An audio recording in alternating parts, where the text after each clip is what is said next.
rẹ̀ o, ọba tá ò rí, tá a rí iṣẹ́ ọwọ́ rẹ̀, òṣùbà rẹ̀ rè o. Ó yẹ ká dúpẹ́, ó yẹ ká sọpẹ́, ó yẹ ká dúpẹ́, ó yẹ ká sọpẹ́, àrá sán, atẹ́gùn fẹ́, ìjì jà kò gbé wa lọ, ó yẹ ká dúpẹ́, ó yẹ ká dúpẹ́, ó yẹ ká sọpẹ́, ó yẹ ká dúpẹ́, ó yẹ ká sọpẹ́, àrá sán, atẹ́gùn fẹ́, ìjì jà kò gbé wa lọ, ó yẹ ká dúpẹ́. Ìjì jà kò gbé wa lọ, ó yẹ ká dúpẹ́. Ìjì jà kò gbé wa lọ, ó yẹ ká dúpẹ́. Lárúkọ bẹ̀ sí dúpẹ́ lọ́wọ́ Ọlọ́run. Open your mouth and begin to thank the Lord. Say, God, I Olúwa mo thank you. dúpẹ́ tèmi o. God, I thank you for Ó mine. dá mi sí. Because you spare my Ó life. dá ìdílé mi sí. You spare my family's Ó life. dá ọmọ mi sí. You spare my children. Mo wà láyé. I am alive. Mo wà láàyè. I am living. Ọ̀pọ̀ lórí ọjọ́ kẹta nínú oṣù kọkànlá. So many people saw the third day in Ọdún the tó month of kọjá November. tí ò sí láyé Last year lónìí. that are not alive this day. Ọ̀pọ̀ lórí nínú oṣù kẹwàá. So many saw it in the 10th Olúwa month. tí ò ní orí ọ̀fẹ́ àti wà láyé lénìí. But they don't have the grace to be alive Olúwa mi today. ò fi yọ̀ wọ́n. Lord, I am not saying thank just over them. Olúwa mo fi ń gbé orúkọ rẹ I ga. am just using this to exalt your name. Ọ̀pọ̀ ló ti sọ ọkọ nù. So many have lost their husband Lọ́dún yìí. this year. Ọ̀pọ̀ ló ti sọ ọmọ nù. So many have lost their children Lọ́dún yìí. this year. Ọ̀pọ̀ ló ti sọ ohun iyebíye nù. So many have lost valuables. Olúwa mo dúpẹ́ Olúwa. God, I thank you. Ẹ jẹ́ kí ọ̀tá sọ mí nù sínú ayé You did not yìí. allow the enemies to lose me into this world. Ẹ jẹ́ kí n dé ẹni You àwátì. did not allow me to be missing. Olúwa ẹ jẹ́ kí ogun ayé borí You mi. did not allow the privilege of this world to Olúwa overcome mo me. mà yàn ọ́ lógo I thank you, Olúwa. Lord God. Olúwa mo dúpẹ́ Father, I Olúwa. thank you, Lord Lórí God. ọmọ mo dúpẹ́. Concerning my children, I thank Lórí you. ọkọ mo dúpẹ́. Concerning my husband, I thank Lórí you. ìyàwó mo dúpẹ́. Concerning my wife, I thank Lórí you. ayé mi mo Concerning my dúpẹ́. life, I thank you. Olúwa bàbá ẹ jẹ́ ń jí gbọ́ ìròyìn You did not ìbànújẹ́. allow me to hear evil news. Olúwa mo yàn ọ́ lógo. Father, I lift your name higher. Ẹ̀mí mọ́ mo gbé ọ̀gá. I praise you. Olúwa mo dúpẹ́. Father, I thank you. Ẹ jẹ́ kí àwọn ọ̀tá You did not allow the enemy wọ́n yọ ayọ̀ ṣẹ́gun lórí mi. to rejoice over me. Pé ó ti bó oṣù kọkànlá lọ. That he has gone with the Ó 11th ti month. bá ọjọ́ kìíní He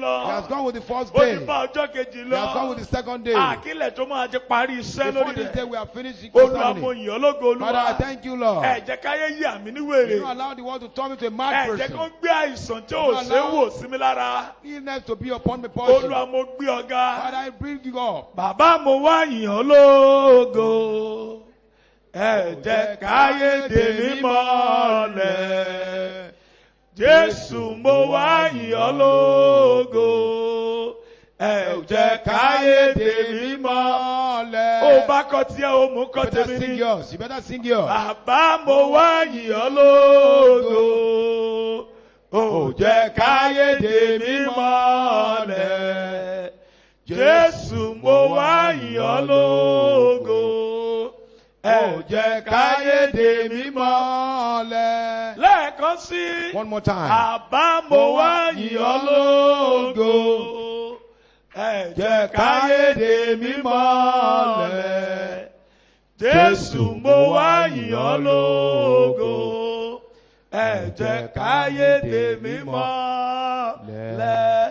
Dúpẹ́ lọ́wọ́ Ọlọ́run Thank lẹ́ẹ̀kan God sí. one more time. Olúwa mo dúpẹ́ Lord, I thank you pé mo rí ọjọ́ òní. that you allow me to see this Tí day. ọ̀tá ò fi rí mi padà ọjọ́ òní. The enemies have not been able to kill me Mo before this nígbàgbọ́ day. wọ́n ti ṣàṣetì lórí ọ̀rọ̀ I mi. believe that they have not been able to conquer me. Mo nígbàgbọ́ pé gbogbo iṣẹ́ wọn lórí mi. I believe that all their lay hands upon Ó me ti it bàjẹ́. has been spoiled. Tí mo fi lè jí sí mọ́lá àlàyé lówùrọ̀ That I yìí. can see this day that you have made. Tí wọ́n ò rí mi yà ní wèrè. That did not turn me to mad Tí wọ́n ò person. rí mi pa. That did not kill me. Tó Tó rí ọmọ mi That pa. they've not been able to kill my Tó children. rí ìyàwó mi That they've not been pa. able to kill my wife. Tó rí ojú mi gbà That lọ́wọ́ they've not mi. remove my eyes Ah, from me. Olúwa mo dúpẹ́. God, I thank you. Lórí pé gbogbo iṣẹ́ wọn lórí mi. I thank God that all their Ó endeavors ti já over me, sásán. it has become Olúwa known. mo dúpẹ́ lówùrọ̀ yìí. God, I thank you this morning. Olúwa mo dúpẹ́ lówùrọ̀ yìí. Lord, I thank you this Gbogbo morning fún mi ní orí that ọ̀fẹ́ you gave me the grace láti rí ọjọ́ kẹrìnlá nínú ìpàdé to yìí. see the 14th day in this Ah, special Olúwa journey. mo nígbàgbọ́ wípé God, I believe that gbogbo ọ̀tá tó wà lórí ọ̀rọ̀ mi all the enemies surrounded tó wà over me nídìí ọ̀rọ̀ àwọn ọmọ that are mi concerning my children, láti èní lọ this day forth, wá rìn wọgbó lọ ni. they will enter the book. Olúwa bàbá mo dúpẹ́ Father, Lord, I thank pé you àwọn ọ̀tá mi that my enemies, wọ́n bẹ̀rẹ̀ sí kábàámọ̀ they have been able to regret lórí their ọ̀rọ̀ actions ayé mi. concerning the thing of my Lórí pé life. àwọn ọ̀tá mi I thank God that my enemies, wọ́n bẹ̀rẹ̀ sí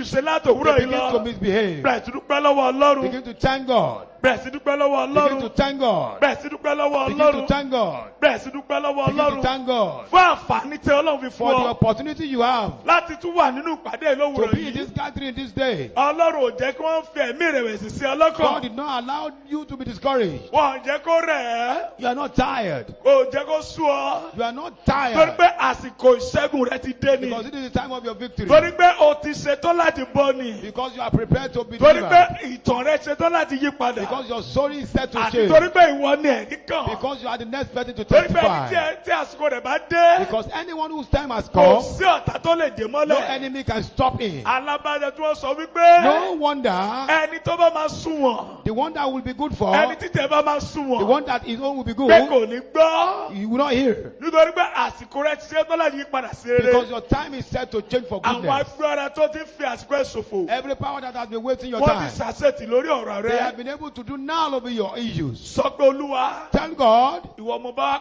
ìwọ ni mo wá wá lówùrọ̀ you are the yìí. one I have come to seek this Olúwa morning. sọ̀kalẹ̀ nítorí mi. Lord, come down because of me. Olúwa sọ̀kalẹ̀ nítorí Lord, ọ̀rọ̀ come mi. down because of my Olúwa matter. sọ̀kalẹ̀ nítorí ọ̀rọ̀ Lord, come mi. down because of my Mo ti matter. wá bá ọ pàdé I lówùrọ̀ have come yìí. to meet with you this Ìwọ ni morning. mo wá You bá. are the one I have come to Mi ò seek, wá bá ẹnikẹ́ni. not any Mi man. ò wá bá olùṣọ́ àgùntàn I have kankan. not come to meet any Ìwọ pastor. tó dá mi tó mọ mí. The one that made me, that Ìwọ corrected ni me. mo wá bá lówùrọ̀ You are the one I yìí. have come to meet this morning. Ìwé mọ́dẹ̀ sọ The wípé Bible records that ẹni tó bá wá Olúwa ní kùtùkùtù anyone òwúrọ̀ that seek God early in the morning, yóò rí Olúwa. he'll find God. Mo nígbàgbọ́ I wípé have faith that ní òwúrọ̀ this yìí morning èmi á rí I ọ. will see you Ọ̀rọ̀ mi á sì gbà tún ṣe. and my prayers will be God. Olúwa bàbá. Father, Lord Mo tún wá God, bá ọ pàdé. I have come to meet with you. Olúwa sọ̀kalẹ̀. Come down. Bá mi pàdé. Meet with me. Bá mi pàdé. Meet with me. Bá mi pàdé. Meet with me. Bá mi pàdé. Meet with me. Bá mi pàdé. Meet with me. Bá mi pàdé. Meet with me. Bá mi pàdé. Meet with me. Ní orúkọ Jésù ni a gbàdúrà. In Jesus' mighty name we have prayed. I pray for everyone this Mo morning. gbàdúrà fún orí kọ̀ọ̀kan láàárọ̀ yìí. You have come Ẹ ti wá to meet your maker this láti wá morning. pàdé ìṣẹ̀dá yín lówùúrọ̀ yìí. Ah, the Lord will arise concerning Olúwa you. yóò dìde nípasẹ̀ tirẹ̀. Ah, every enemy Gbogbo àwọn ọ̀tá pursuing you, tó ń lé ọ they will be tired today yóò sùn wọn lónìí because you refuse to give up. nítorí pé o ò jáhùn. Those problems in your life, Gbogbo àwọn ìṣòro tó wà nínú they ayé will rẹ give up now. wọ́n á dáhùn lálẹ́ In the yìí. mighty name of Lórúkọ Jesus. Jésù. Almighty Father, we are here before you. Ọlọ́run alágbára wà níwájú èrè lẹ́nìí. Father, Bàbá, let the power come jẹ́ kí down. agbára rẹ sọ̀kalẹ̀ wá. Let the spirit come down. Jẹ́ kí ẹ̀mí rẹ sọ̀kalẹ̀ wá. As many that stay on their way, Fún ọ̀pọ̀lọpọ̀ tó wà lọ́nà. Father, Bàbá, bring them, O Lord. mú wọn wá síbí As kọ́kọ́. many that need to be connected to this morning, Fún ọ̀pọ̀lọpọ̀ tó láti ní àsopọ̀ Father, lówùúrọ̀ yìí. connect them, O Lord. Ọlọ́run so wọ́pọ̀ pẹ̀lú wa. Father, at the end of this morning program, Ní òpin ìrìn àjò àárọ̀ Lord, yìí, let there be instant miracle. jẹ́ kí iṣẹ́ ìyanu ẹsẹ̀kẹsẹ̀ Let kó some wà. people begin to hear good news. Jẹ́ kí àwọn ènìyàn bẹ̀rẹ̀ sí máa gbọ́ ìròyìn ayọ̀. Let delay be over in their lives. Gbogbo ìdádúró jẹ́ kó lọ sópin In láyé the wọn. mighty name of Ní orúkọ Jesus. ńlá Jésù. In Jesus' mighty name we Ní pray. orúkọ Jésù alágbára alágbàdúrà. Praise the living Jesus. Ẹ̀yin Jésù alààyè Praise lógo. the living Ẹ̀yin Jesus. Jésù alààyè lógo. Praise the living Ẹ̀yin Jesus. Jésù alààyè lógo. Our God is good Ọlọ́run wa dára all the ní time. gbogbo ìgbà. I am happy this morning. Inú mi dùn lówùúrọ̀ yìí. I don't know why, Mi ò mọ ìdí pàtàkì. but I know Ṣùgbọ́n mo mọ̀ wípé that God is about to do something great Ọlọ́run fẹ́ ṣe ohun ńlá kan ni. in the life of some people tonight. Ní ayé àwọn kan ní àárọ̀ yìí. Because the focus that is before me this morning is Nítorí ohun tó jẹ́ ìfojúsùn wa láàárọ̀ the yìí. focus that we all need. Òun ni gbogbo wa nílò. And we not just hear this focus. ẹ kàn ní gbọ́ lásán. You are not going to pray over it alone. o kàn ní gbàgbọ́dọ̀ lórí ẹ̀ But lásán. it's going to be your experience. ṣùgbọ́n yóò jẹ́ ìrírí rẹ. In the mighty name of ní Jesus. orúkọ Jésù. Let us have a seat. ẹ jẹ́ kí a jókòó. Once again, you are welcome. lẹ́ẹ̀kan sí ẹ káàbọ̀. You know the presence of God the Father, síwájú Ọlọ́run bàbá. the Son, Ọlọ́run ọmọ. and the Holy Spirit. Ọlọ́run ẹ̀mí mímọ́.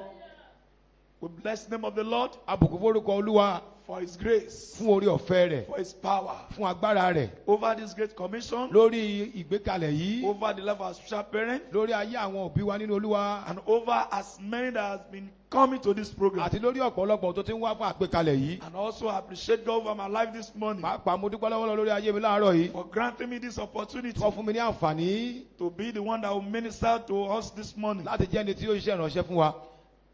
May His name be glorified. kí orúkọ rẹ̀ kókó fún ògo títí láéláé. And I appreciate our Father in the Lord. ọmọ ní bàbá wa nínú Olúwa. And I pray for him mo gbàdúrà fún wọn. that the Lord will settle him completely this month. ipe Olúwa yóò yanjú ọ̀rọ̀ wọn lákòótán And as nínú oṣù many yìí. that's here this morning, fún ọ̀pọ̀lọpọ̀ tó wà níbí lówùúrọ̀ yìí. the Lord will turn around your situation. Olúwa yóò yí ipò rẹ padà sí In rere. the mighty name of ní Jesus. orúkọ ńlá àti Jésù. I'll be ministering this morning wọ́n máa ṣiṣẹ́ ìránṣẹ́ lórí on what I title àkọlé tí mo pè ní Divine Remembrance. ìrántí láti òkè wá. Divine Remembrance. ìrántí láti òkè You wá. can do better. You can do ẹ lè ṣe better. ju báyìí lọ. Divine Remembrance. ìrántí láti òkè wá. Beloved, àyànfẹ́. God is about to remember you. Ọlọ́run ti bùṣe láti rántí rẹ. Beloved, àyànfẹ́. this time will be your time of remembrance. àkókò yìí ní àkókò tí a ó rántí rẹ. This season will be your season of remembrance. ìgbà yìí ní ìgbà tá a ó rántí rẹ. Divine remembrance. ìrántí láti òkè wá. Divine remembrance. ìrántí láti òkè wá. Beloved, àyànfẹ́. divine remembrance is a necessity ìrántí láti òkè wá ó jẹ́ ohun tó wúlò fún wa. in life and in destiny. nínú ayé àti nínú àyànmọ́. Until God remembers you, tí kò bá tó ìgbà tí Olúwa rántí rẹ. no one does. kò sẹ́ni tó lè rántí rẹ. When heaven remembers you, nígbà tí ọ̀run bá rántí rẹ. all things will work for your favor. ohun gbogbo yóò máa ṣiṣẹ́ fojú rere rẹ. When heaven remembers you, nígbà tí ọ̀run bá rántí rẹ. everything will work for your good. ohun gbogbo yóò máa ṣiṣẹ́ rere fún ọ. When heaven remembers you, nígbà tí ọ̀run bá rántí rẹ. everything will work towards your blessing. ohun gbogbo yóò máa ṣiṣẹ́ fún ìbùkún rẹ. Divine remembrance. ìrántí láti òkè wá. What you need this morning ohun tó o nílò lówùúrọ̀ yìí. is divine remembrance. òun ni ìrántí láti òkè wá. What I need this ohun tí morning mo nílò lówùúrọ̀ yìí. is divine remembrance. òun ni ìrántí láti òkè The wá. reason why we are still in this perpetual situation ìdí tí a fi wà nínú àkókò tá a ń la kọjá títí yìí. is simply because nítorí wípé heaven is yet to remember ọ̀run ò us. tí ì rántí wa síbẹ̀ ni. The reason why you are still complaining ìdí tó òṣìṣẹ́ ń kùn about your finances, nípa ìṣúra rẹ. about your business, nípa iṣẹ́ rẹ. about your marriage, nípa ìgbéyàwó. about your relationship, nípa it's ìbáṣepọ̀. because the heaven is yet to remember ó you. nítorí pé ọ̀run kò tí ì rántí rẹ síbẹ̀ sí. And the reason we are still complaining ìdí tó o fi ń kùn. that you have people, ipe o ní àwọn ènìyàn. but they are not there to assist you. ṣùgbọ́n wọn ò sí níbẹ̀ láti ràn ọ́ It's lọ́wọ́. because the heaven is not yet. ó nítorí pé remember you. ọ̀run ò tí ì rántí rẹ síbẹ̀ sí. I pray for Ṣùgbọ́n mo someone who gbàdúrà can fẹ́ni shout a better tó amen lè this morning. pariwo àmì tó lágbára láàárọ̀ This yìí. morning, lówùúrọ̀ yìí. this morning, lówùúrọ̀ yìí. this morning lówùúrọ̀ yìí. shall be your morning of divine remembrance. yóò jẹ́ ọjọ́ tí a ó rántí rẹ látòkè wá. What is divine remembrance? kí ni ìrántí láti òkè wá?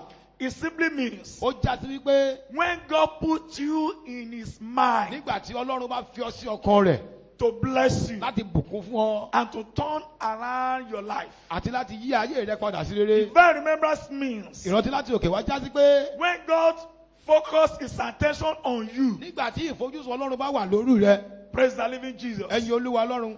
When God focuses His attention nígbà tí ìfojúsùn Ọlọ́run bá wà lórí rẹ. on you lórí rẹ without shifting láì gbé kúrò or without being distracted, tàbí láì tí ì ní ohun kan tí yóò gbé kúrò in order láti lè to make your life mú ayé rẹ to be meaningful. láti ní ìtumọ̀. Divine remembrance ìrántí láti òkè wá. is a supernatural occurrence ó jẹ́ ohun tó máa ń ṣẹlẹ̀ nípa ti ẹ̀mí látòkè wá. that makes you to become God's heartbeat èyí tó máa ń jẹ́ kí ìwọ jẹ́ ẹni tó mi ọkàn for Ọlọ́run uncommon favor. fún ojú rere tí kò wọ́pọ̀. Praise the living Jesus. ẹ̀yin Ọlọ́run alààyè lógo.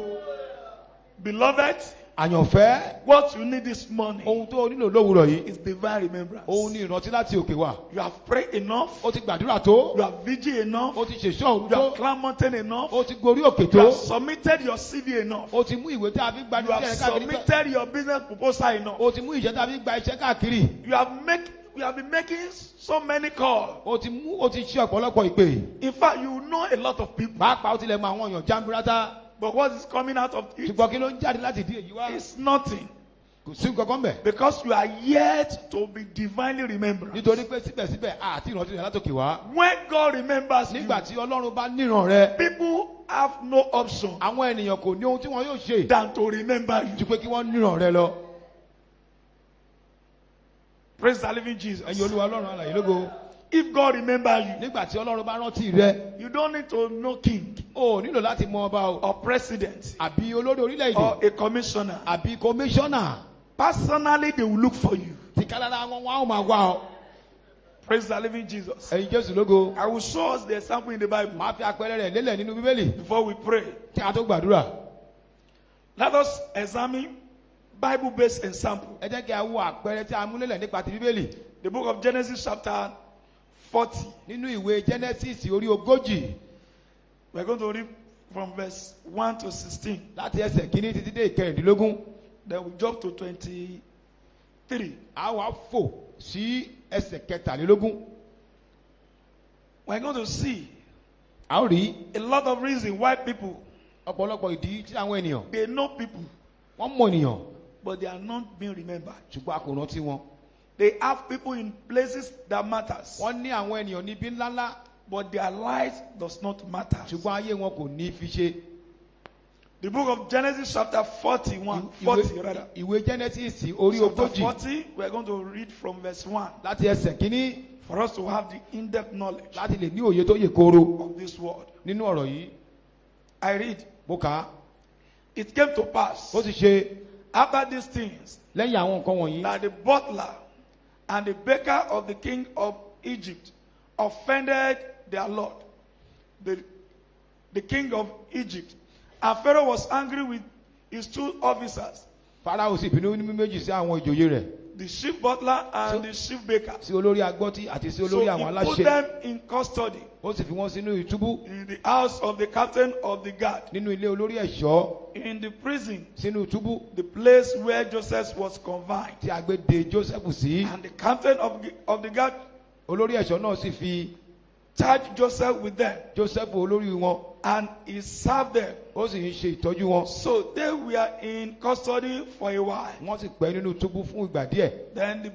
Then the butler and the baker Àwọn méjèèjì sì láàlá of the kings of Egypt, tí who ilẹ̀ were confined in the prison, tí a fi sínú túbú. had a dream, Wọ́n láàlá kan. both of them. Olúkúlùkù His láàlá. dreams in one night. Olúkúlùkù láàlá tirẹ̀ lálẹ́ kan náà. And each man dreams with his own interpretation. Olúkúlùkù bí ìtumọ̀ àlá tirẹ̀. And Joseph came in Joseph sì wọlé tọ̀ wọ́n to them in the morning and looked at them lówùúrọ̀, ó sì kíyèsí and wọn. saw that they were sad. Ó sì rí i pé wọ́n fajúro. So he asked Pharaoh's Ó sì bí àwọn ìjòyè officers Fáráò who were with him tó wà pẹ̀lú wọn nínú in the túbú custody olúwa rẹ̀. of his lost house, saying, why do you look so sad today? Èéṣe tí ojú yín fi burú bẹ́ẹ̀ lónìí? And they said to him, Wọ́n sì wí fún pé we each had a dream, àwa láàlá and there's no interpreter of it. kò sì sí onítùmọ̀ rẹ̀. So Joseph said to them, Joseph sì wí fún wọn pé do not interpretation belongs to God? tí Ọlọ́run kí ìtumọ̀ bí.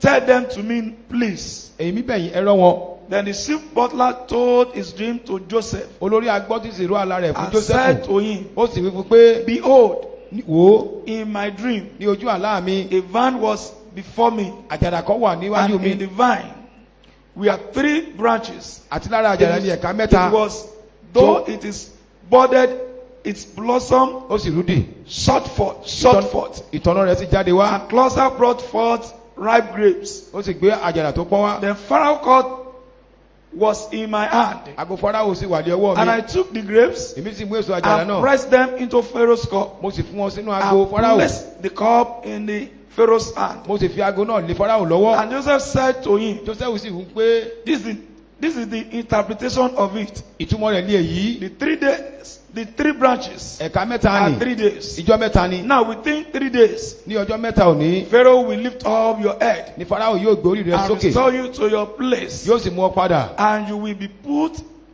will put Pharaoh's cup in his hand. sí ipò rẹ ìwọ yóò tètè àgọ́ lé Fáráò lọ́wọ́. According to your former manner. gẹ́gẹ́ bí ìgbà tí ìwọ ti ń When ṣe you bí are agbọ́tì with rẹ̀. when we are his butler. nígbà tó o ṣe agbọ́tì rẹ̀. This is where we are going now. ibi báyìí là ń lọ nísinsìnyí. Verse 14 ìkẹrìnlá to 16. títí dé I ìkẹrìndínlógún. purposely read it from verse 1 for us to have the better mo understanding. mọ̀ ọmọ ọ̀ka láti ẹsẹ̀ kínní kí òye yẹ kó lè yé wa kúrò ní. But remember me ṣùgbọ́n rántí mi when it is well with you, nígbà tí ó bá ti dára fún ọ. and please sì jọ̀wọ́ show kindness to me. fi àánú hàn fún mi. Make mention of me dá orúkọ mi to Pharaoh fún Fáráò. and get me out of this place, kí o of sì this mú house. kí o sì mú mi kúrò nínú túbú yìí. For indeed I was stolen away from the land of Hebrews, nítorí pé nítòótọ́ a jí mi kúrò and nínú ẹrẹ́ also àti níhìn yìí. I have done nothing here èmi kò ṣe nǹkan that they should put me into the dungeon. tí wọ́n fi mí sínú ihò túbú yìí. Verse 16 said, ìkẹrìndínlógún. when the chief baker nígbà tí olórí aláṣẹ. saw that it, okay, let's leave this one. ẹ jẹ́ ká fi eléyìí sílẹ̀. Let's move to 23. ẹ jẹ́ ká lọ sí ìkẹtàlélógún. The interpretation when the Joseph gave to chief baker, ìtumọ̀ tó fún olórí agbọ́tí. chief butler rather, olórí agbọ́tí. it came to pass. ó wá sí ìmúṣẹ. And Pharaoh restored chief butler to his position. Fáráò sì dá olórí agbọ́tí padà sípò rẹ̀. But remember the word of Joseph ṣùgbọ́n rántí ọ̀rọ̀ Jósẹ́fù in verse 14. ní ẹsẹ̀ kẹrìnlá. He said, but remember me ṣùgbọ́n rántí mi when it is well with you, nígbà tó bá ti sàn fún ọ. and please kó o sì jọ̀wọ́ show kindness to me kó o fi àánú hàn fún and mi. make mention of me to Pharaoh kó o sì dárúkọ mi fún Fáráò. and get me out of this kí o bá house. lè mú mi kúrò nínú ihò yìí. Verse 23 said, ìkẹtàlélógún sọ wípé yet ṣùgbọ́n the chief butler did not remember Joseph, olórí agbọ́tí kò rántí Jósẹ́fù. but forgot him. ó gbàgbé rẹ̀. Why? kí nìdí? This is the position of many of us. èyí ní ipò ọ̀pọ̀lọpọ̀ nínú wa. You have helped a lot of people. ẹ ti ran ọ̀pọ̀lọpọ̀ ènìyàn lọ́wọ́. Most of them even promise you ọ̀pọ̀lọpọ̀ wọn ti ẹ̀ ṣèlérí that fún don't wa. worry. ipe má ṣe mi kàn. When this contract click, nígbà tí iṣẹ́ àgbàṣe yìí bá bọ́ sí. just forget that you are no longer suffering again. gbàgbé pé o tiẹ̀ ti jẹ̀yà rí. That in fact, I will take care of you. n ó rántí rẹ. Even as a parent, gẹ́gẹ́ bí àwọn òbí you pàápàá. suffer to nurture your children. ó jìyà láti jẹ́ kí You àwọn ọmọ will rẹ dàgbà. struggle hard. ó làkàkà. They will be promising you, wọ́n á máa ṣèlérí fún ọ. mommy and daddy, màmá àti bàbá. don't worry. ẹ má ṣe mí Let me kàn. just get a good job. ẹ jẹ́ kí iṣẹ́ àníṣe tó I dára. will take care of n you. ó tọ́jú yín. And you know that you gave birth to me. ẹ mọ̀ pé bí ọmọ kan. But after months, ṣùgbọ́n lẹ́yìn ìgbà yìí. what happened? kí lohun tó máa ń ṣẹlẹ̀. They will forget you. wọ́n gbàgbé rẹ ni. They will abandon you. wọ́n á pa ẹ́ tì. Many times you will be calling them. ọ̀pọ̀lọpọ̀ ìgbà wá They tilẹ̀ bá will pè be wọ́n. looking at your number. wọ́n á máa wo nọ́mbà They will rẹ. not pick it. wọn ò ní gbé. People that promise you, àwọn tí wọ́n bá tọ́jú ìlérí fún ẹ. they can even make a vow for you. wọ́n ti lè já májẹ̀mú. But now, ṣùgbọ́n nísinsìnyí. what happened? kí ló ṣẹlẹ̀. They don't longer pick your call. wọn ò gbé ìpè rẹ mọ́. When they see you, nígbà tí wọ́n bá rí ẹ. they just pretend that they don't even see you. wọ́n á ṣe bẹ́ẹ̀ ni pé wọn ò tilẹ̀ rí ẹ. Why? kí nìdí. Because the heaven is yet to remember you. nítorí pé ọ̀run ò tí ì rántí rẹ síbẹ̀ sí. No one can remember kò you sẹ́ni tó lè rántí rẹ. except God remember you. àfi tọ́lọ́run bá rántí Even rẹ. it happened in marriage. ó ṣẹlẹ̀ nínú ìgbéyàwó. When husband and wife they struggle together, nígbà tí ọkọ àti aya bá ń là kàkà and papọ̀. the husband will be telling the wife, ọkọ á máa sọ fún ìyàwó rẹ̀. just be endured. ṣáà ní sùúrù sí i. Just be endured. ṣáà ní sùúrù sí Just be i. endured. ní sùúrù sí i. When things turn around, nígbà tí nǹkan bá I dára. will take care of you. wọ́n tọ́jú rẹ. You will enjoy me wàá better. gbádùn mi. But immediately, ṣùgbọ́n lọ́gán. the husband will abandon the wife ọkọ yóò pa ìyàwó rẹ̀ and tì. marry another one. àlọ́gbá ẹlòmíràn. Why? kí nìdí. And even the wife will now be remembering the husband. ìyàwó pàápàá máa rántí ọkọ This rẹ. is not the promise you made with me. arákùnrin yìí ṣe ìlérí That you fún were mi. going to take care of me. wípé o tọ́jú mi. What happened now? kí ló ṣẹlẹ̀ nísinsìnyí. Something is wrong kíní kan somewhere. ti ṣẹlẹ̀ níbì kan. Because the heaven is here to remember you. nítorí pé ọ̀run kò tí ì rántí rẹ síbẹ̀ sí. When heaven did not remember you, nígbà tí ọ̀run ò báyìí tí ì rántí rẹ. nobody can remember kò you. sẹ́ni tó lè rántí rẹ. No matter how close you are, kò sí bí ajé lè tí they pẹ́kípẹ́kí can't tó. remember you. wọn ò lè rántí rẹ. But I pray for you ṣùgbọ́n mo today gbàdúrà fún ọ lónìí. that the Lord will remember pé you. olúwa yóò rántí rẹ. I said the Lord will remember olúwa you. yóò rántí rẹ. I said the Lord will remember Olúwa you. yóò rántí rẹ. I said the Lord will remember you. Olúwa yóò rántí rẹ. I want to show us another personality Mo fẹ́ fi àpẹẹrẹ ènìyàn kan hàn wá who enjoy divine remembrance, tí ó gbádùn ìrántí láti òkè wá. who God remember. Ẹni tí Ọlọ́run níran. Let's open our Bible to the book of 2 Samuel, Ẹ jẹ́ ká ṣí Bíbélì wá sí ìwé Sámúẹ́lì kejì. chapter 9. Orí kẹsàn-án. We're going to read from verse 1 to the end. A kà láti ẹsẹ̀ kìíní títí dé ẹsẹ̀ tó parí rẹ̀. Now, David said, Ìwé Sámúẹ́lì. 2 Samuel chapter 2, Ìwé Sámúẹ́lì kejì. chapter 9, Orí kẹsàn-án. verse 1 to 13. Ẹsẹ̀ kìíní títí dé ẹsẹ̀ kẹtàlá. Now, David said, Dáfídì sì béèrè pé is there still anyone who is left of the house of Saul, ọ̀kan nínú àwọn ẹni tí a ṣe ìdílé Sọ́ọ̀lù kò síbẹ̀ sí that I may show him kindness kí èmi kí ó lè ṣe oore fún for un Jonathan's sake? torí Jónátánì. And there was a servant of the house of Saul, Ìran kan sì wà ní ìdílé Sọ́ọ̀lù. whose name was Siba. Orúkọ rẹ̀ a máa jẹ́ Síbà. So when they had called him to David, Wọ́n sì pè é wá sọ́dọ̀ Dáfídì. the king said to him, Ọba sì béèrè lọ́wọ́ are rẹ̀ you pé Siba? ìwọ ni Síbà bí? He said, Òun sì dáhùn at wípé your service. ìran iṣẹ́ rẹ̀ ní í ṣe. Then the king said, Ọba sì wípé is that not still any someone of the house of kò Saul, wá sí ọ̀kan nínú ìdílé Sọ́ọ̀lù síbẹ̀ bí? to whom I may show the kindness of God? Kí èmi kí ó lè ṣe oore Ọlọ́run fún un. And Ziba said to the king, Síbà sì wí fún ọba pé there is still a Jonathan son of Jonathan, ní ọmọ kan who is lame in his feet. síbẹ̀ tí ó ya arọ. So the king sent to him, Ọba sì wí fún pé where is he? níbo ni ó gbé wá? And Ziba said to the king, Síbà sì wí fún ọba pé indeed, wò ó, he is in the house of Micah, ó wà nílé Mákìrì the son of Amiel, ọmọ Amiẹ́lì in Lodebar. ní Lódébárì. Then King David sent and brought him out Dáfídì ọba sì of ránṣẹ́ the house of Micah, ó sì mú lọ sí ilé the son Mákìrì of Amiel, ọmọ Amiẹ́lì from Lodebar. láti Lódébárì wá. Now when Mephibosheth, the son of Jonathan, Mẹfibóṣẹ́tì ọmọ Jónátánì the son of Saul, ọmọ Sọ́ọ̀lù had come to David, sì tọ̀ Dáfídì wá. he fell on his feet, Ó sì on wólẹ̀ his níwájú face, rẹ̀. rather, and prostrated himself. Ó sì bu ọlá fún un.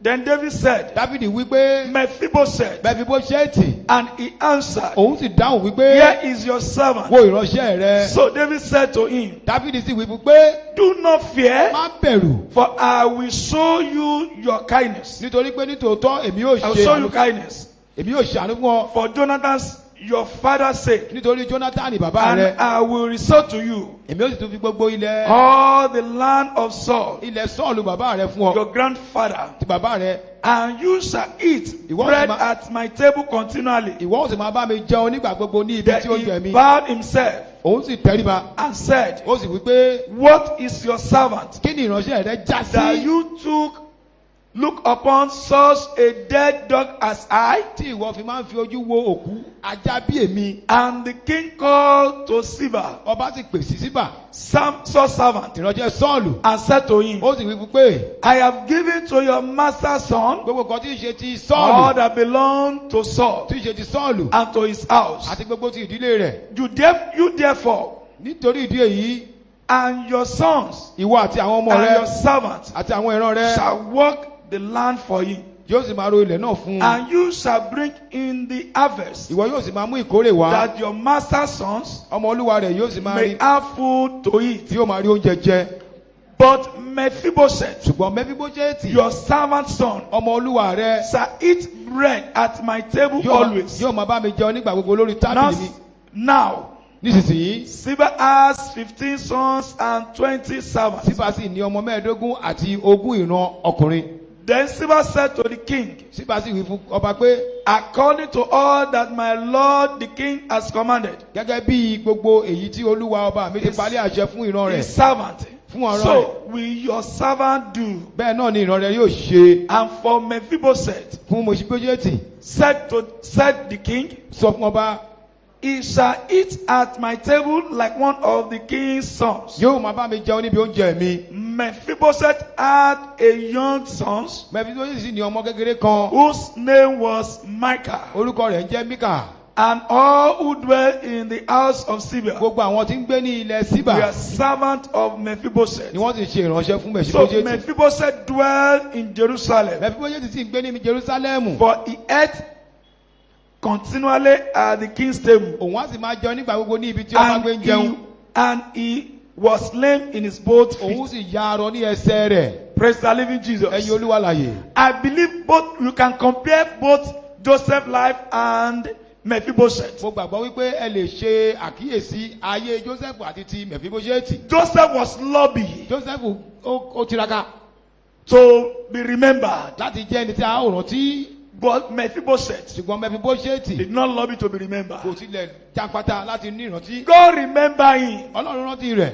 He opened the eyes and the heart of the king. Ó yí ojú àti ọkàn ọba rẹ̀. One day, Ọjọ́ kan King David would just reminded, I remember there is a covenant I made with ọba Jonathan. Dáfídì rántí pé ó ní májẹ̀mú kan tí mo ṣe pẹ̀lú And Jónátánì. he remembered. Ó sì rántí. He asked, Ó béèrè. is there still anyone that's remaining in the house of Saul? Ẹnìkan bẹ nílé Sọ́ọ̀lù bí. I want to show kindness Mo to fẹ́ him. fi àánú hàn fún un. Because the time of Mephibosheth has come. Nítorí pé àkókò Mèfíbóṣẹ́tì ti tó. King David did not just remember Mephibosheth Ọba Dáfídì ò kàn rántí rẹ̀ lásán. or anyone in the house of Saul, Tàbí ẹnikẹ́ni nínú ilé Sọ́ọ̀lù. but because the book of remembrance Ṣùgbọ́n nítorí pé ìwé ìrántí has been opened a ti ṣí concerning Mephibosheth. nípa ti That's Mèfíbóṣẹ́tì. the reason why Ìdí èyí the king could not even rest. ni ọba kò lè sinmi. He has to search out, to look out for Ó Mephibosheth. láti máa wá kiri. I pray for you Ó gbàdúrà today. fún ọ lówùrọ̀ yìí. Your helper will not rest Àwọn ìrànlọ́wọ́ rẹ kò ní sinmi. until they help you. Àfìgbà tí wọ́n bá ràn ọ́ In the lọ́wọ́. mighty name of Ní orúkọ Jesus. ńlá Jésù. Because you are in this sanctuary Torí this pé wà nínú morning, gbọ̀ngàn yìí lówùrọ̀ the yìí. book of remembrance Ìwé ìrántí. shall be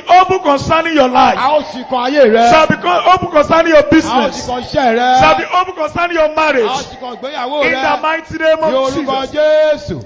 Beloved, you need to be remembered. Àyànfẹ́ a ní láti rántí rẹ. When heaven remembers you, Nígbà tí ọ̀run bá rántí rẹ. you don't need to struggle again. O ò nílò làkàkà mọ́. People will be looking for you. Àwọn ènìyàn yóò máa wá ọ kiri. The Bible recorded that Mephibosheth was in Lodibar. Bíbélì kọ́ wípé Mèfíbóṣẹ́tì wà ní Lódíbárì. Lodibar is a hidden place Lódíbárì jẹ́ ibi tó pamọ́. where they hide people. Níbi tí wọ́n máa ń tọ́jú àwọn ènìyàn I sí. don't know as many of you Mi ò mọ ọ̀pọ̀lọpọ̀ nínú wa. that the enemy has Tí eyed. àwọn ọ̀tá ti fi pamọ́. They've hidden your phone Wọ́n number. ti mú nọ́mbà rẹ̀ wọ́n ti They've fi pamọ́. hidden your business Wọ́n card. ti fi ohun tó fi wáṣẹ́ They've pamọ́. hidden your contact Wọ́n ti fi ìpánìyàn from the pamọ́. help and helpers. Látọ̀dọ̀ ọ̀run láti I ràn lọ́wọ́. pray Mo today, gbàdúrà lónìí. let God Almighty Tí Ọlọ́run alágbára. bring divine Ó mú remembrance ìrántí wá látòkè to wá. your life in the name of Láti wọ́n Jesus. ti lórúkọ To your Jésù. marriage in the name of Láti wọ́n ti Jesus. lórúkọ Jésù. Divine remembrance. Ìrántí láti òkè wá. Why people are forgotten? Nígbà tí àwọn ènìyàn bá ti gbàgbé. Why? Why? Kí nìdí tí àwọn ènìyàn fi Or ń what gbàgbé? make people to be Kí ló forgotten? máa ń fà á tí àwọn ènìyàn máa fi ń gbàgbé? It's not an ordinary thing. Kì í ṣe ohun lásán o. Naturally, Nípa ti ara, there is some powers, ó ní àwọn agbára kan. forces, Ipá principalities, àwọn ènìyàn kan. demons Àwọn ìránṣẹ́ èṣù that make people to be tó forgotten. máa ń jẹ́ kí àwọn ènìyàn gbàgbé. It happened to Joseph. Ó ṣẹlẹ̀ sí Jósẹ́fù. Despite that he interpreted the dream for the Bó tilẹ̀ butler. jẹ́ pé ó túmọ̀ àlá fún agbọ́tí. And he told him, Ó sì sọ fún pé please remember me jọ̀wọ́ rántí mi o. when you get there. Nígbà tó o bá débẹ̀. Please make sure that you mention my case Jọ̀wọ́ rí i pé o dá sí ọ̀rọ̀ mi before Pharaoh níwájú Fáráò. for me to be released Kí a bá lè fi mí from sílẹ̀ this prison. ní ibi túbú He yìí. even told him, Ó tilẹ̀ sọ fún I don't know pápá. the reason why I am here. Mi ò mọ̀dí tí mo fi wà níbí. That is why most of you complain, Ìdí èyí ni ọ̀pọ̀lọpọ̀ wa fi even ń to your kùn helpers. fún àwọn aláàánú wa. Despite your complaint, they will still forget you. Pẹ̀lú bí ẹ ṣe kò tó wọn á tún gbàgbé yín. Kí nìdí? It's not an ordinary thing. Kò ń ṣojú lásán. There's some power. Àwọn agbára kan wà. There's some demon. Àwọn èṣù kan There's wà. some principalities. Àwọn ènìyàn kan That wà. no matter how you Tó cry, jẹ́ pé kò sí bó o ṣe lè they sunkún say, don't tó. worry, don't worry. Wọ́n á sọ pé má Let me just receive that contract. jẹ́ kí n gba iṣẹ́ àgbàṣe In yìí. fact, you are the first people that will set you. Ìwọ gan ni wọ́n kọ́kọ́ yanjú ọ̀rọ̀ rẹ̀. Immediately they receive it, Nígbà tí wọ́n bá gbà á, you will not see them again. o ò rí wọn mọ́. When you call them, Nígbà tó bá pè they will wọ́n, not pick your wọn call. ò ní gbé ìpè. They pick your Tó call, bá gbé ìpè, they'll be giving you some excuses. wọ́n á máa fún ẹ ní àwọn àròyé. Why? Kí nìdí? There's some forces Àwọn ipá kan wà at work tí wọ́n wà ní in iṣẹ́ your life. nínú ayé rẹ.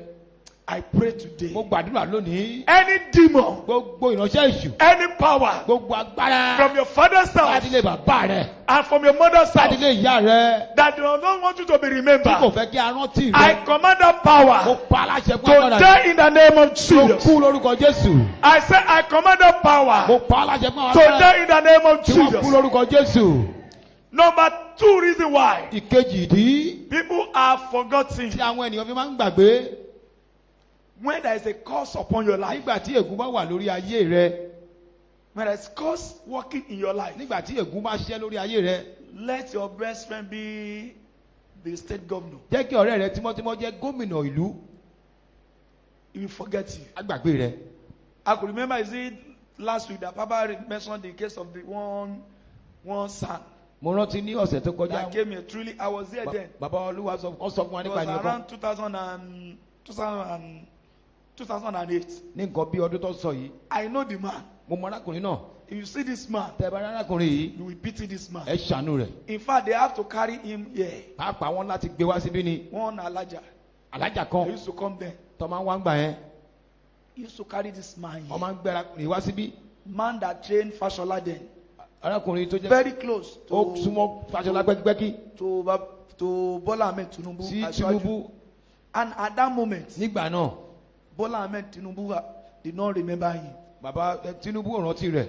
It's when he now got to the turn of Fashola. nígbà tó wá di àkókò tí That's Fáṣọlá. when the man now wake up. nígbà náà lárákùnrin tají. What's wrong with me? kí ló ń ṣe mí.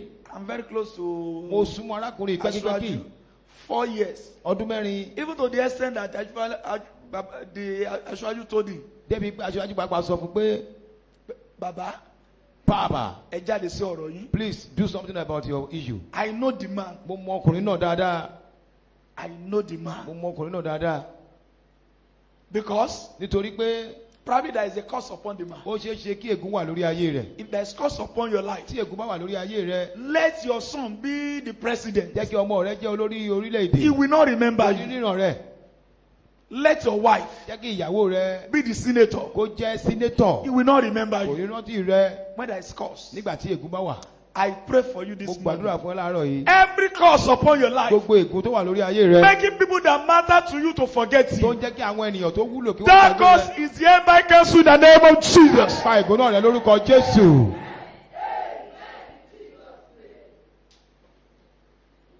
Number 3, ìkẹta rẹ̀. reason why people are forgotten. ìdí tí àwọn ènìyàn fi máa ń gbàgbé. When evil covenant is all over you, you are Nígbà- into evil covenant. nígbà tí májẹ̀mú ibi bá wà lórí rẹ ó wà nínú májẹ̀mú ibi. And you don't know. ó ò sì mọ̀. Probably through your parents. ó ṣeé ṣe kó jẹ́ nípasẹ̀ àwọn òbí rẹ. Evil covenant is working in your life. májẹ̀mú òdì ó ń ṣe lórí ayé rẹ. In fact, pàápàá in this case, nínú ọ̀rọ̀ yìí they can be sharing food. wọ́n lè máa pín oúnjẹ. And when you go to your nígbà tó turn, bá di ọ̀dọ̀ rẹ there's something that can just happen. nǹkan kan á kàn ṣẹlẹ̀. And they'll stop sharing the food. wọn ò ní pín oúnjẹ yìí mọ́. Before you know it kó o again, tó mọ̀ ọ́ they say, we are going to start from you. a máa Please, bẹ̀rẹ̀ látọ̀dọ̀ rẹ o. Before you know it, they'll start from the kó o back. tó mọ̀ wọ́n ti bẹ̀rẹ̀ látẹ̀yìn. Before you get to your kó turn o tó dọ̀dọ̀ again, rẹ pàápàá something will happen. nǹkan kan tún ṣẹlẹ̀. Or they might even forget you completely. wọ́n lè lè gbàgbé rẹ They are not pátápátá. serve you. wípé wọn ò tí ì gbóúnjẹ fún ẹ. And you also, you be feel ashamed. ìwọ pàápàá ojú yóò máa tì ọ́. Ṣé kí wọ́n lọ máa bá wọn pé wọ́n ti fẹ́ mi should I go lóúnjẹ? and meet them and ask for food? Akọ̀ wa kasara you ni. will just keep it to yourself. There is evil covenant. májẹ̀mú òdì. Lórúkọ Jésù Kristi. in the name of Jesus Christ. Gbogbo ẹnikẹ́ni tó ń ru májẹ̀mú ibi kiri. anyone that is going about with Tó evil ń jẹ́ kí covenant àwọn ènìyàn pàtàkì máa gbàgbé that rẹ. is making prominent people to forget you. Tó ń jẹ́ kí àwọn tó yẹ kó ṣe é lànà kó máa that is making gbàgbé people- rẹ. that is making people that could help you to forget Lórúkọ you. Jésù Kristi. Gbogbo májẹ̀mú ibi ẹ̀jẹ̀ Jésù in bàjẹ́. the name of Jesus. Ẹ̀jẹ̀ Jésù bàjẹ́. Jesus is destroyed. Ẹ̀jẹ̀ Jésù bàjẹ́. Jesus is Ẹ̀jẹ̀ destroyed. Jésù bàjẹ́. Destroyed by the blood of Jesus. Number 4 reason why people are forgotten. ìdí kẹni tí àwọn ènìyàn fi máa ń gbàgbé When they cast spell on you. nígbà tí wọ́n bá ti ṣẹ́ ìpè fún ẹ. When they cast spell on you. nígbà tí wọ́n bá ṣẹ́ ìpè fún ẹ. They will not remember you. wọn ò lè níran rẹ̀. Even though they ask you to come. bó tilẹ̀ jẹ́ pé wọ́n ní kó o Say, tilẹ̀ don't worry, wá. come to my office. má jàǹpàtà wá ọ́fíìsì mi. And he promised you, ó sì ṣèlérí fún ọ. the ones who come to my office, I will set pé tó o you. bá ti wá sí ọ́fíìsì mi wọ́n He yanjú ọ̀rọ̀ rẹ. will even And you have greeted him. He Ó said, tilẹ̀ don't ti- worry, just wait. ó ti kí á ní kó jókòó. Mr. Mommy, ẹ kò dúró kó mọ̀ Mama bọ̀. ẹ jókòó I'm coming. Before you know it, Kó o tó mọ̀ he will pass before you. a kọjá níwájú rẹ. He might even travel. Ó tiẹ̀ lè rìnrìn àjò. And he might even go for another meeting. Ó lè lọ fún ìpàdé mìíràn. And I was like, ó dẹ̀ ló ní kí n dúró He kẹ́. was the one that asked me to wait. Ṣé kò wá rí mi ni? Didn't he see me?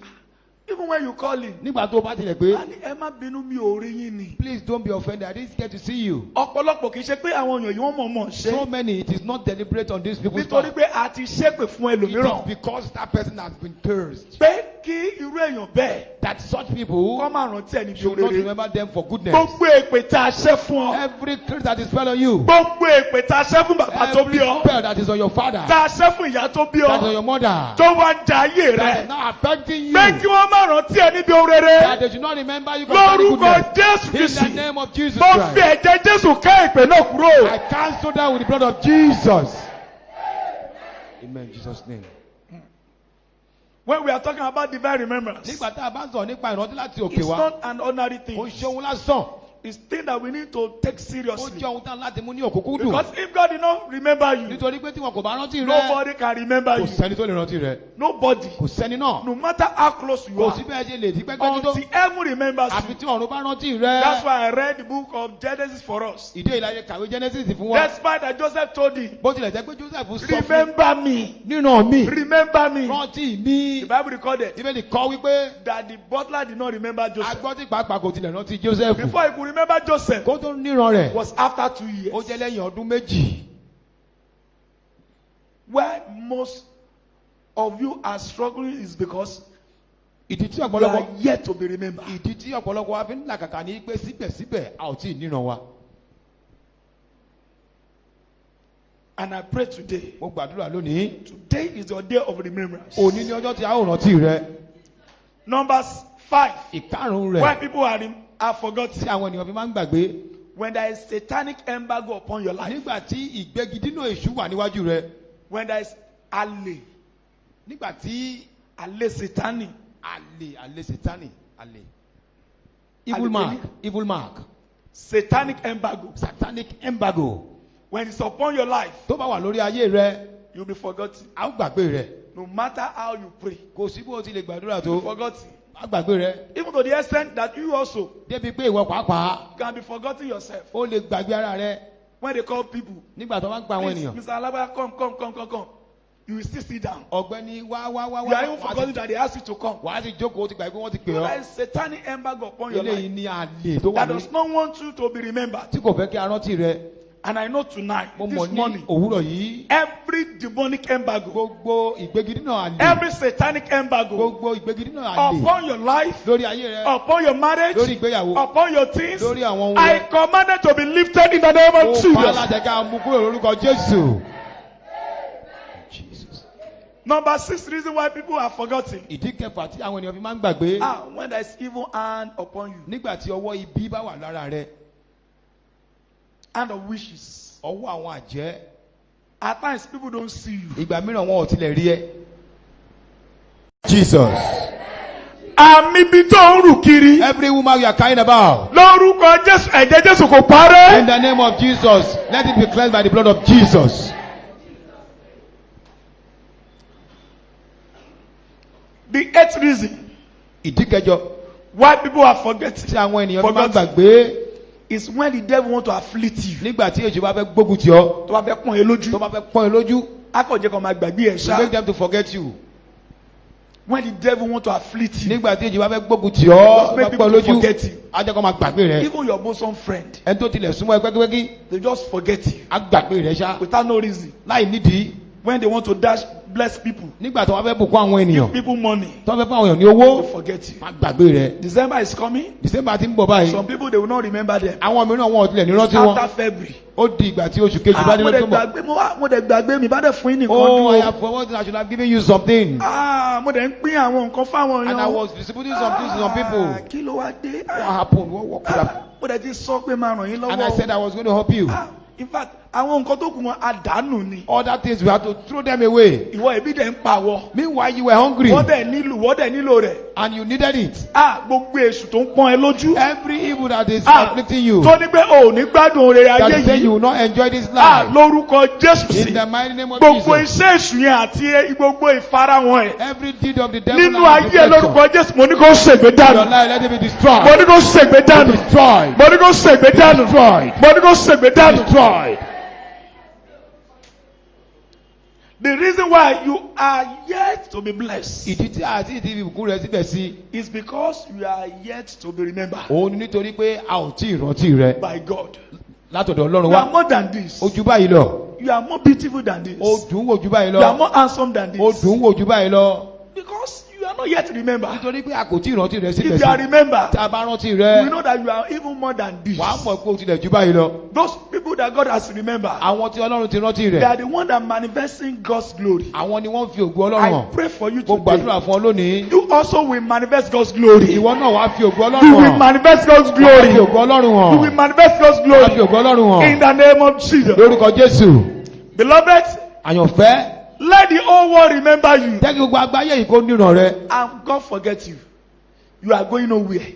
Tọ́lọ́run sì gbàgbé rẹ ò lọ́bi kankan. Let the whole world remember Jẹ́ you. kí gbogbo àgbáyé rántí rẹ. And God forget you. Tọ́lọ́run sì gbàgbé rẹ You are going ò nowhere. lọ́bi kankan. But let the whole world Ṣùgbọ́n jẹ́ kí gbogbo àgbáyé forget kí you. wọ́n gbàgbé rẹ. And God remember you. Tọ́lọ́run bá rántí You are rẹ, going ò somewhere. ń lọ síbi kan. This morning, Lówùúrọ̀ yìí, God is taking you somewhere. Ọlọ́run mú ọ lọ síbi In kan. the mighty name of Lórúkọ Jesus. ńlá Jésù. No matter your Kò sí challenges, bí ìdojúkọ rẹ ṣe lè no pọ̀ matter tó. how long you have been in that Kò sí bó ṣe lè pọ̀ trial, nípò yẹn tó. you are going somewhere Ò ń lọ this síbi kan morning. lówùúrọ̀ yìí. In the mighty name of Lórúkọ Jesus. ńlá Jésù. Your business is going somewhere. Iṣẹ́ rẹ ń lọ síbi Your kan. marriage is going Ìgbéyàwó somewhere. rẹ ń lọ síbi In the kan. mighty name of Lórúkọ ńlá Jesus. Jésù. The book of 1 Samuel, Ìwé Sámúẹ́lì kìíní, chapter 1, verse 19 to 20. orí kìíní ẹsẹ̀ kọkàndínlógún tí dé ogún. It says, Ó sọ wípé Then they rose early in the morning wọ́n sì jí ní òwúrọ̀ kùtùkùtù. and worshipped before the Lord, wọ́n sì jí sí níwájú and Ọlọ́run. returned and came to their house at Ramah. Wọ́n sì padà wá sí ilé wọn ní Rẹ́mà. And Elkanah knew Anna his wife, Ẹnikánná sì mọ ìyàwó rẹ̀. and the Lord remember her. Ọlọ́run sì rántí rẹ̀. The Lord will remember you. Ọlọ́run yóò rántí rẹ̀. That morning is this morning. Òwúrọ̀ yẹn You ọjọ́ have òní ni. worshiped God today. Torí pé o yan Ọlọ́run lónìí. By the time you go back to your Nígbà tó fi house, padà lọ sílé your rẹ̀. various destinations, Sí gbogbo ibi tẹ́ ń you shall lọ. begin to enjoy divine Ẹ ó bẹ̀rẹ̀ sí remembrance. máa gbádùn ìbúrẹ́ láti òkè wá. Àwọn olóore tó ti gbàgbé rẹ, Every benefactor wọ́n that bẹ̀rẹ̀ forget sí you, rántí they ẹ. begin to remember you. Ẹni tí ẹ̀tọ́ ẹ wà lọ́wọ́ ẹ̀, Everyone that is beholding your lórúkọ goodness, Jésù, á rántí ẹ, á ní kó wá gbà they á. will remember you ask for you to come and Ẹni tí collect it. iṣẹ́ ẹ wà lọ́wọ́ The ẹ̀, one that has your work, á rántí ẹ, á ní kó wá gbà will á. call you to come and take it. Ẹni tí owó ẹ wà The lọ́wọ́ one that ẹ̀, has your treasure, á rántí ẹ, á ní kó wá gbà á. will call you and say, come and Gbogbo take tó it. jẹ́ títì rẹ, Everything that belongs to tó you, wà lọ́wọ́ that is ènìyàn, in the hand of any tó human ti being, that gbàgbé, they have forgotten. lórúkọ In the Jésù, name of Jesus, Ọlọ́run á sọ wọ́n ní God yètí, will remember, make them á to jẹ́ kí wọ́n remember. rántí rẹ, Will make them to remember wọ́n sì you. fi lé ẹ lọ́wọ́. They will give it to you. Let's also quickly open our Bible Ẹ jẹ́ ká ṣí Bíbélì wa ní kankan. to the book of Genesis chapter 30, Sí ìwé Genesis orí ọgbọ̀n, verse 22 to 23. ẹsẹ̀ kejìlélógún àti ẹsẹ̀ Before we go kẹtàlélógún. into prayer, Kó tó di pé a gbàdúrà. because we are going to pray, A ó gbàdúrà. and the Lord will answer us. Ọlọ́run yóò sì dá wa lóhùn. And you shall begin to experience uncommon testimony. Ẹ sì máa rí ojú rere tí kò wọ́pọ̀. Genesis chapter 30, Ìwé Genesis orí ọgbọ̀n, verse 22 to 23. ẹsẹ̀ kejìlélógún títí dé ẹsẹ̀ kẹtàlélógún. Then God remembered Rachel, Ọlọ́run sì rántí Rákẹ́lì. and God listened to her Ọlọ́run sì gbọ́ tirẹ̀. and opened her womb, Ó sì ṣí inú and rẹ̀. she conceived Ó sì lóyún. and bore a son, Ó sì bí ọmọkùnrin kan. and said, Ó sì wí pé God has taken away my reproach. Ọlọ́run ti mú ẹ̀gàn mi kúrò. The Lord will take away your reproach. Ọlọ́run yóò mú ẹ̀gàn rẹ kúrò. In the mighty name of Lórúkọ Jesus. ńlá Jésù. As God is going to remember you this morning, Nígbà tí a máa rántí láàárọ̀ yìí, your story will change. ìtàn ayé rẹ yóò yí padà. As God is going to remember you this Bí Ọlọ́run ti morning, rántí ẹ ní òwúrọ̀ yìí, hindrances will be leave your life. gbogbo ìdíwọ́ ìdènà yóò fi ayé rẹ Lord kúrò. will terminate every major problem in your life. Ọlọ́run yóò mú gbogbo In ìpọ́njú the ayé rẹ mighty name of kúrò. Lórúkọ Jesus. ńlá Jésù. I want you to be on your feet Mo as fẹ́ you kó wà lórí pray. ẹsẹ̀ nígbà tí a ó gbàdúrà. I want you to pray this Mo prayer. gbàdúrà yìí. What you need is divine Ohun remembrance. tó o nílò ní ìrànlọ́wọ́ When láti God gbọ́. remembers you, Nígbà tó Ọlọ́run bá rántí all rẹ, creation will remember gbogbo you. àwọn tí a dá yóò rántí They will be rẹ. there to support Wọ́n you. wà níbẹ̀ láti ràn ọ́ lọ́wọ́. So I want you to pray this Mo fẹ́ morning. kó gbàdúrà yìí láàárọ̀ yìí. Oh God, Olúwa. at a time like Ní this, àkókò báyìí. remember me. Rántí mi. Open your mouth and Lẹ́nu pray. rẹ̀ kó gbàdúrà. Pray, pray, pray, pray, Gbàdúrà pray. gbàdúrà gbàdúrà gbàdúrà. Oh God, Ọlọ́run. at a time like Ní this, àkókò báyìí. remember me. Rántí mi. Remember me. Rántí mi. Remember me. Rántí mi. Remember me. Rántí mi. Remember me. Rántí mi. Oh God, Olúwa. at a time like Ní this, àkókò báyìí. remember me. Rántí mi. In this month of Ní November, àkókò oṣù Father, kọkànlá. remember me. Olúwa rántí mi sí In rere. this ember time, Ní àkókò ẹ̀mbà Father, yìí. remember Olúwa me. rántí mi. Remember my Rántí mi family. sí rántí ẹbí mi. Remember my children. Rántí àwọn ọmọ mi. Remember my business. Rántí iṣẹ́ mi. Oh God, Olúwa. at this Ní time, àkókò yìí. remember me. Rántí mi. Pray, pray, pray, Gbàdúrà pray. gbàdúrà gbàdúrà. Don't wait until you get to the month of December. Má dúró di ìgbà tí oṣù bá ti fẹ́ parí ní ògo You can be December. remembered in the month of November. A lè rántí rẹ nínú oṣù kọkànlá And your yìí. own December may commence. Ọlọ́run ìyẹrẹ lè bẹ̀rẹ̀.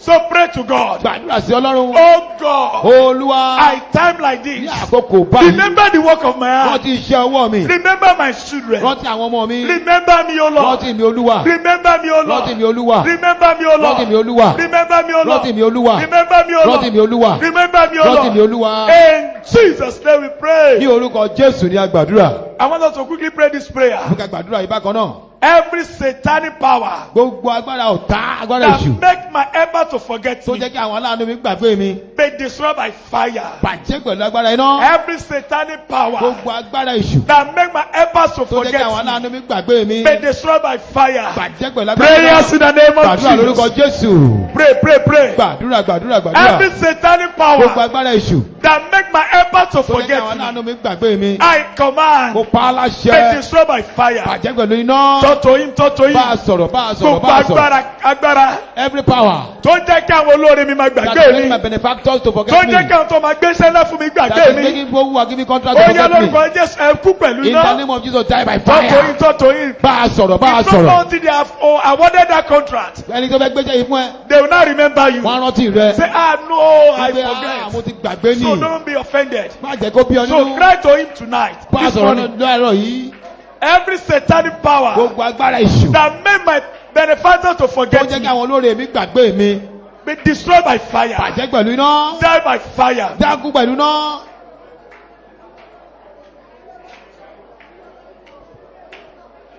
Pray to him, pray to him. Bá a sọ̀rọ̀ bá a sọ̀rọ̀.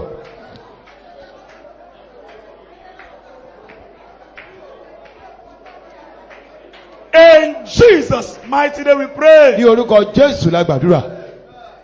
I want us to pray. Mo fẹ́ ká gbàdúrà. Oh Lord, Olúwa destroy bàjẹ́. any demon, Gbogbo iṣẹ́ any ìṣù. principalities Gbogbo inikẹ́ni that make people that matter to my life tó ń jẹ́ kí àwọn ènìyàn tó wúlò sáyé mi. forget me Tó suddenly. gbàgbé mi lójijì. Do you understand? Ǹjẹ́ ó yé wa? People that matter to your life, Àwọn tó wúlò fún ayé rẹ. don't forget you Wọ́n ti suddenly. gbàgbé rẹ lójijì. Before you reconnect to them, Kó o tó padà so mọ́ you wọn. bless other people. Wọ́n ti mú àwọn ẹlòmíràn They pàdé. are sorry. Má bínú.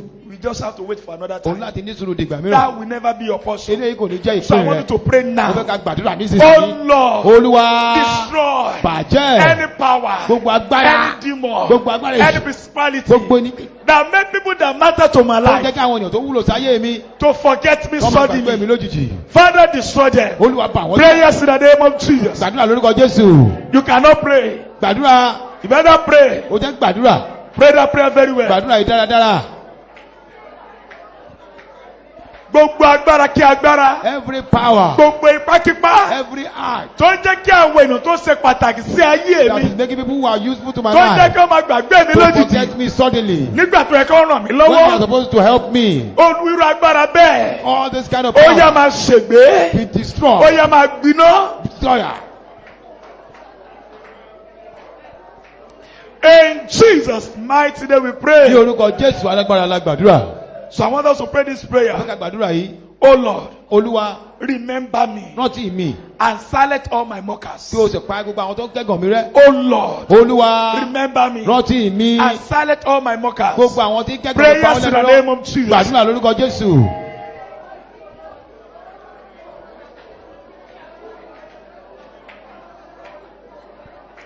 You better pray that prayer very O well. jẹ́ gbàdúrà yìí dáradára. If God will not remember you, tí ọlọ́run kò bá rántí your rẹ, mocker will continue to mock you. àwọn tó ń gàn wọ́n á máa gàn ọ́ They síwájú sí will ni, make mockery of you. wọ́n á máa fi ẹ́ ṣe ẹ̀gàn. But once God remember you, ṣùgbọ́n nígbà tó ọlọ́run bá rántí rẹ, the Lord will silence them. olúwa yóò pa wọ́n lẹ́nu So mọ́. pray that prayer. Torí ìdí èyí gbàdúrà Oh pé, Lord, olúwa remember my children rántí àwọn ọmọ mi, and silence their kó o mockers. sì pa ẹlẹ́gàn lẹ́nu Remember mọ́. my business Rántí iṣẹ́ mi, and silence my kó o pa mockers. ẹlẹ́gàn lẹ́nu rẹ. Remember our genuine Rántí members àwọn ènìyàn wa, and silence their kó o sì mockers. pa ẹnu àwọn In ẹlẹ́gàn the rẹ. mighty name of Jesus. Lórúkọ ńlá Jésù, Oh Lord, remember me. olúwa rántí Oh mi, Lord, remember me. olúwa rántí mi, Oh Lord, remember me. olúwa rántí mi. In Jesus' name we pray. Ní orúkọ Jésù ni a gbàdúrà. Remember me, O Lord. Remember me, O Lord. Remember me, O Lord. Rántí mi Today. lọ́jọ́ òní. Remember me, O Rántí mi Lord. olúwa. Remember me, O Rántí mi Lord. olúwa. Remember me, O Lord, right now. Rántí mi lẹ́sẹ̀kẹsẹ̀. Remember me. Remember me, O O tún lè kọrin yẹn. Lord. Remember me, O Lord. O bá kọrin dáadáa o. Remember me, O Lord. Today. Remember me, O Lord. Remember me, O Lord. Remember me, O Lord, right now. I want you to pray. Bẹ́ẹ̀ ká gbàdúrà. Father, Bàbá, remember me. rántí mi. As you remember Sarah. Bí o ti rántí Sarah. Rántí Jósẹ́fù. Father, remember me. Bàbá rántí mi. Lord, remember me. Olúwa rántí mi. Lord, remember me. Olúwa rántí mi. Lord, remember me. Olúwa rántí mi. As you remember Mephibosheth. Bó o ti rántí Mèfíbóṣẹ́tì. Father, remember me. Olúwa rántí mi. Lord, remember me. Olúwa rántí mi. Remember my work. Rántí iṣẹ́ mi. Remember my Rántí business. iṣẹ́ mi. Remember my family. Rántí ẹbí mi. Remember my children, O Rántí Lord. àwọn ọmọ mi Olúwa. Father, remember me. Bàbá rántí mi. Lord, remember me. Olúwa rántí mi. Lord, remember me. Olúwa rántí mi. Lord, remember me. Olúwa rántí mi. Father, remember Bàbá me. rántí mi. You remember O Joseph. rántí Jósẹ́fù. Father, remember me. Olúwa rántí mi. This year is going. Ọjọ́ yìí ń lọ. Father, remember me. Bàbá rántí mi. Lord, remember me. Olúwa rántí mi.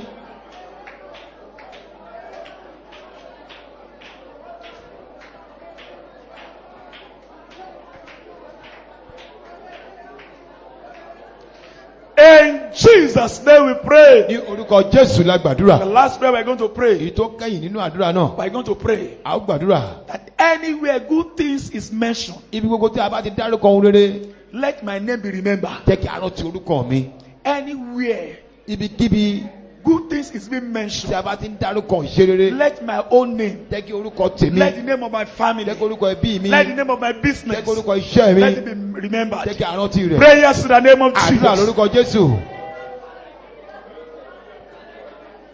Father, Bàbá. anywhere good thing is being mentioned, Ibi gbogbo tí a ti ń dárúkọ ohun rere. let my name be remembered. Jẹ́ kí a rántí orúkọ mi. Anywhere good thing is being mentioned, Ibi tí a ti ń dárúkọ ohun let rere. the name of our church be remembered. Jẹ́ kí a rántí orúkọ ìjọ wa. Let the name of our member be Jẹ́ kí a rántí remembered. orúkọ àwọn ẹbí wa. Let the name of our general member be Jẹ́ kí remembered. orúkọ àwọn ènìyàn wa gidi Let the gan. name of our swabber be Jẹ́ kí remembered. àwọn èèyàn kójú rántí. All the viewer all over the world. Gbogbo àwọn tó ń wà ní gbogbo àgbáyé. Anywhere good things be Ibi tí a ti ń mentioned, dárúkọ ohun rere. let their name be remembered. Jẹ́ kí a rántí wa. In the name of Lórúkọ Jesus. Jésù. As many that be connected to Fún this ọ̀pọ̀lọpọ̀ program. tí ó ní àsopọ̀ pẹ̀lú ètò yìí. Father, Bàbá. anywhere good things be Ibi tí a ti mentioned, ń dárúkọ ìṣe rere. let my name be Jẹ́ remembered. ká rántí orúkọ wa In níbẹ̀. the name of Lórúkọ Jesus. Jésù. In Jesus' name we Ní pray. orúkọ Jésù la gbàdúrà. I want you to stretch forth your Mo hands fẹ́ kó towards lọ́wọ́ rẹ the altar. méjèèjì síwájú. And I want your amen to sound Mo fẹ́ kí àmì rẹ kó máa sán like bí a àrá. thunder. Like a thunder. Kó máa sán bí àrá. In the name of Jesus. Ní orúkọ Jésù. In the name of Ní Jesus. orúkọ Jésù. In the name of Ní Jesus. orúkọ Jésù. God, you remember Noah Ọlọ́run ó rántí in Nóà the ark nínú ọkọ̀ after so many days. lẹ́yìn ọ̀pọ̀lọpọ̀ ọjọ́. Father, I pray for everyone under my Bàbá mo voice. gbàdúrà fún gbogbo àwọn tó ń gbóhùn mi. As many that connected to this, Àti àwọn tí wọ́n ní Programs. àsopọ̀ pẹ̀lú ètò yìí. Lord, I pray, Olúwa mo gbàdúrà. no matter how long they have been forgotten, Kò sí bí ó ti lè pẹ́ tó ta ti gbàgbé náà. as from today, Látòní lọ. let the book of remembrance, Jẹ́ kí ìwé ìrántí. let it be open concerning their Jẹ́ lives. kó jí kàn wọ́n.